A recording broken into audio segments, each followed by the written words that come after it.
நாங்கள் எதுக்கு தெரியுமா அந்த குடும்ப ஜெபம் பண்ணுறோம்? நாங்கள் ரஷ்யாவில் இருக்கும்போது நாங்கள் காலையில் போனால் ராத்திரி என் பிள்ளை திரும்ப வருமானான்னு தெரியாது. கிறிஸ்தவனாக இருக்கிறதுனால அடித்து கொன்று போட்டுருவாங்க.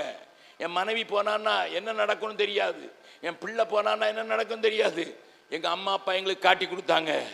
காலையில் எழுந்திரிச்சோன்னே குடும்பமாக நாங்கள் கூடி வந்து ஆகாரம் புசிக்கும் முன்னால நாங்கள் கையை பிடிச்சி ஜெபம் பண்ணி வேத வசனத்தை வாசித்து நாங்கள் போவோம். ராத்திரியில் திரும்ப வரும்போது அவங்க சாயங்காலமே சாப்பிட்ருவாங்க.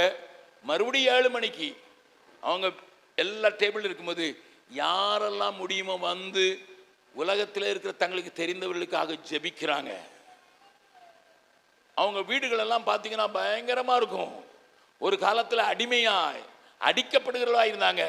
ஆனால் குடும்ப ஜெபம் அவங்கள கட்டி வச்சிருக்கு. நிறைய பாஸ்டர் வீட்டுக்கு போயிருக்கிறேன். ஒரு பாஸ்டருக்காவது 8 இல்லைன்னா 10 பிள்ளைக்கு குறைஞ்சில்லை.